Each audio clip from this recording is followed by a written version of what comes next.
प्राचीन काल की बात है। एक राजा का इकलौता पुत्र था। एक बार किसी तरह राजकुमार के पेट में एक सांप घुस गया।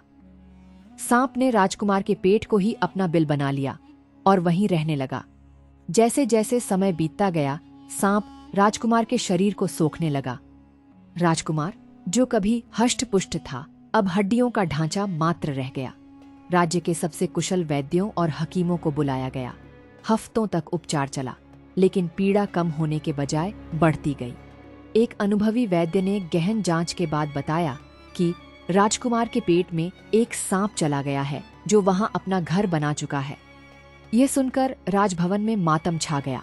अपने माता पिता के आंसुओं और जनता की निराशा को देखकर राजकुमार का कोमल हृदय भर आया। उसने सोचा, मेरी वजह से मेरे माता पिता तिल तिल मर रहे हैं।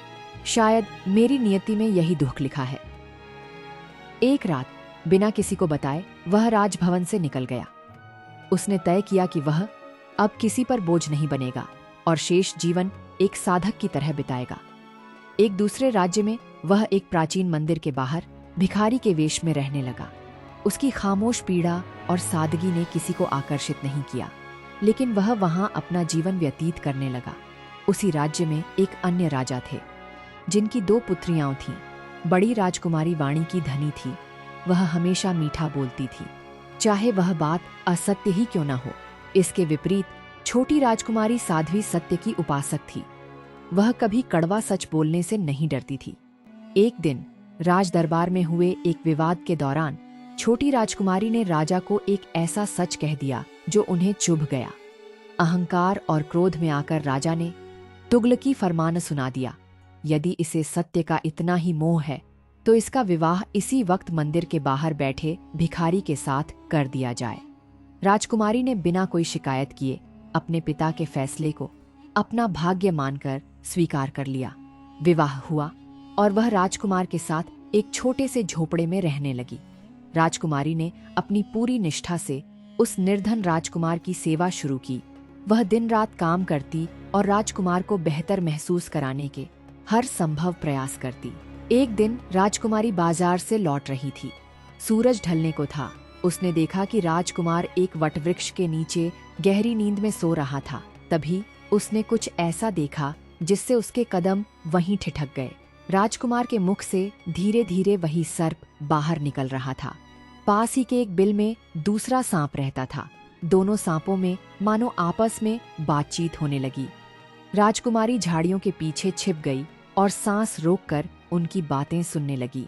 बिल वाले सांप ने फुफकारते हुए कहा, मित्र, तूने इस राजकुमार का जीवन नरक बना दिया है। वह कितना दयालु और निर्दोष है। पेट वाले सांप ने अहंकार में भरकर कहा, तो इसमें मेरी क्या गलती, और तू अपनी फिक्र कर।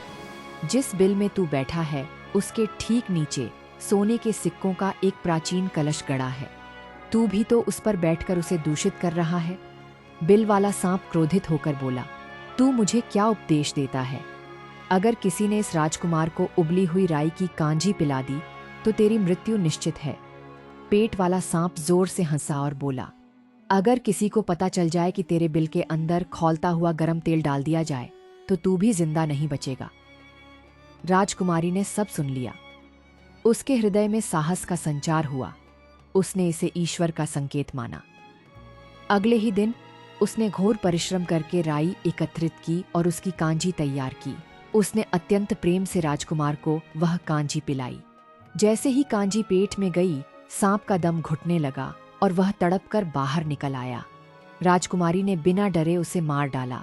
इसके बाद उसने उसी वटवृक्ष के नीचे के बिल में खौलता हुआ तेल डाल दिया, जिससे दूसरा सांप भी समाप्त हो गया।